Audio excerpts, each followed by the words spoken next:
Como diz o Constantino, vamos nessa então, gente, porque o presidente Jair Bolsonaro convidou neste final de semana o ex-presidente Michel Temer para comandar a missão humanitária do Brasil em Beirute.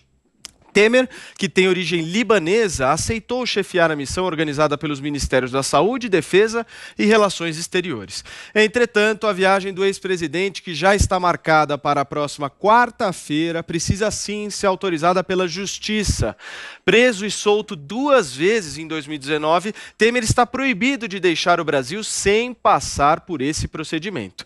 Depois de ser liberado da segunda prisão, o Superior Tribunal de Justiça impôs ao ex-mandatário a proibição de manter contato com investigados, de se mudar, deixar ou se ausentar do país sem autorização, a entrega de passaportes, entre outras medidas cautelares, né? Temer e seu amigo Coronel Lima são acusados de desvio de dinheiro em obras na usina nuclear de Angra 3, no Rio de Janeiro. Apesar do convite, muito já se fala no cenário político sobre essa possível aproximação entre os dois presidentes, tanto Bolsonaro quanto Temer. Vale lembrar, gente, que de maneira discreta o ex-presidente tem atuado como uma espécie de conselheiro político para o presidente Jair Bolsonaro. Vamos então debater essa missão do Brasil em Líbano. Vamos começar então com ela, Thaís Oyama. O que você achou, Thaís, desse convite ao Michel Temer? Tem muita política por trás disso, não tem não, Thaís? Pois é, como você falou, os dois já estão próximos, né? Já são próximos. Paulo Temer vem aconselhando o presidente, não é de hoje, inclusive na aproximação com o Centrão ele teve grande papel.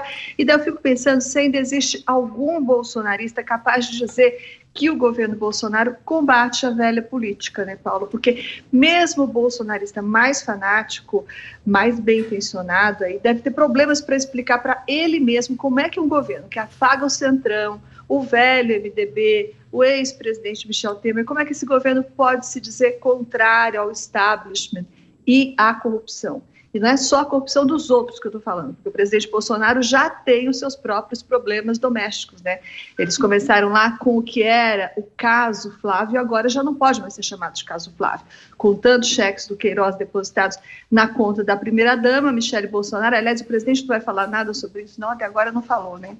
Mas com tudo isso, já não é mais o caso Flávio, né? Já é o caso Jair Bolsonaro. Então, ele está comprometido com o Centrão, está cada vez mais enrolado na justiça e não pode mais falar mal do STF e nem do Congresso por causa disso. Ele parou de falar mal do STF e do Congresso no dia 18 de junho, quando foi preso justamente o Fabrício de Queiroz. Ele ficou praticamente mudo desde então. E nesse fim de semana ele reapareceu no Twitter para falar mal de quem? Da imprensa, claro. Quem fala mal da imprensa dá likes, então é por aí que ele vai.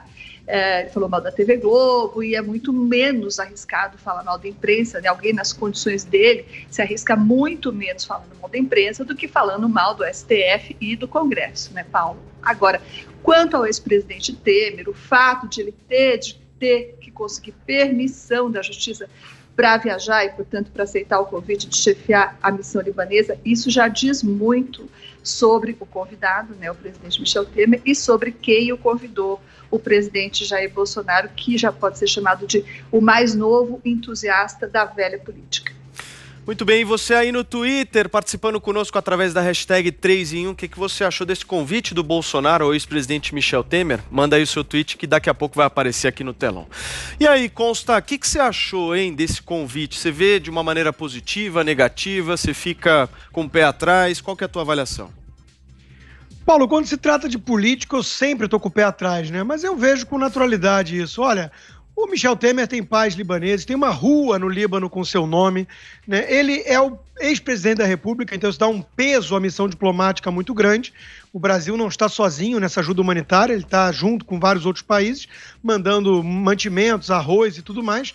E isso ser coordenado pelo ex-presidente que tem ascendência libanesa, isso tudo aí dá um toque especial, eu vejo com uma certa naturalidade nesse aspecto humanitário e diplomático.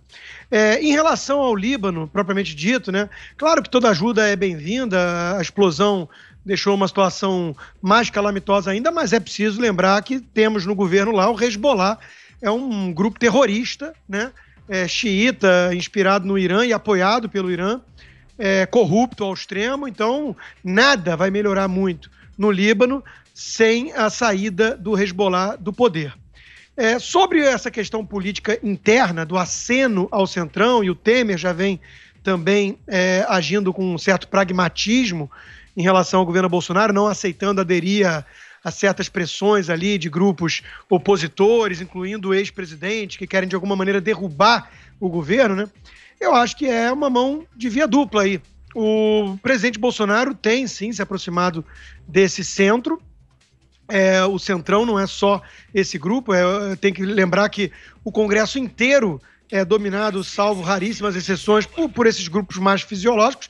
Se você não tiver de um lado, você está do outro, que articular e dialogar, como sempre cobraram do governo, com um grupo do Rodrigo Maia ou companhia, senão você não governa, né? Então, o presidente escolheu uma ala desse Congresso e, infelizmente, não tem muita saída, né?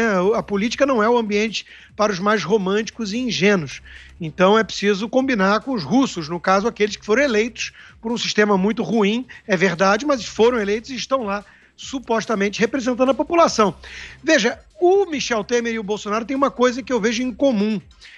Ambos foram alvos de uma tentativa de boicote daquilo que se chama, talvez, establishment, junto com o apoio de certa mídia, para tentar inviabilizar reformas. Eu era defensor de uma agenda de reformas durante o governo Temer, nunca esquecendo quem é o Temer, de onde ele vinha, inclusive do governo do PT, como vice-presidente de Dilma, né, aquela máfia que destruiu o Brasil, mas ele mudou o sinal ali e estava tentando implementar, inclusive, uma reforma previdenciária. É verdade que era mais tímida do que aquela aprovada pelo Bolsonaro, era metade da economia, mas tinha uma agenda de reformas ali, que foi interrompida, vamos lembrar, refrescar a memória, né, por conta daquele caso do Rodrigo Janot, que mostrou quem era depois, né, e o Joesley Batista, do grupo JBS, e com o apoio da Globo, que fez um escarcéu com base naquele áudio, naquelas imagens vazadas, e com isso interrompeu o processo todo de reformas, né? Hoje nós temos o quê? A Globo dedicando 5 minutos do Jornal Nacional, do seu horário nobre, para uma narrativa totalmente enviesada, né? Cafajeste, alguns diriam, para tentar culpar o presidente da República pelas mortes todas do coronavírus.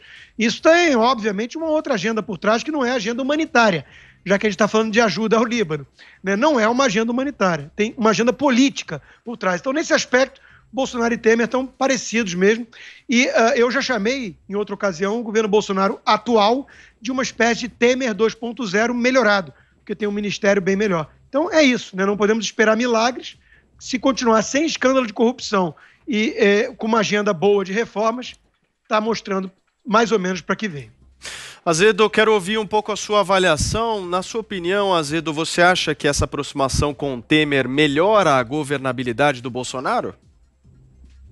Nada como um dia atrás do outro, né? De fato, esse convite do Bolsonaro para o Temer, ele transcende a ajuda humanitária, né? É óbvio que isso legitima o convite, legitima a autorização da justiça para ele viajar, etc. Mas, se fosse só humanismo, o Bolsonaro teria decretado luta oficial por causa das 100 mil mortes no Covid. É uma jogada política aí, muito competente, por sinal, para aproximar o MDB do governo. O MDB, historicamente, é o fiel da balança no Congresso, é um fator de governabilidade, é um fator também de fisiologismo, de tomar lá da cá, mas é um fator de governabilidade, isso é o mais importante. Isso faz com que o primado da política passe a predominar na relação do Palácio do Planalto com o Congresso, tira o Bolsonaro daquela rota de colisão em que ele vinha com a democracia, ameaçando as instituições.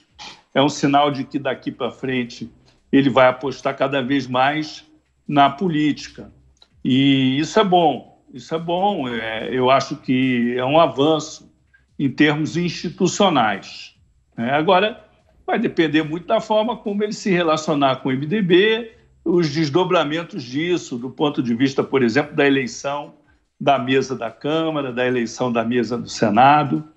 O Baleia Rossi, o presidente atual do MDB e líder do MDB, é um candidato muito forte à presidência da Câmara na sucessão do Rodrigo Maia.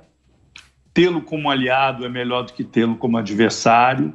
E no Senado também, embora o Alcolumbre pretenda disputar a reeleição, o que eu acho muito improvável, o Renan Calheiros tentou, não conseguiu, o Sarney tentou, não conseguiu. É evidente que a bancada do MDB hoje já tem um papel estratégico na relação do Palácio do Planalto com o Senado. O Eduardo Braga, o líder do MDB, é um nome cotado para a sucessão do Alcolumbre. O Fernando Bezerra, que é o líder do governo, também é um nome forte, se for lançado, né? E isso são peças do tabuleiro aí que estão sendo movimentadas.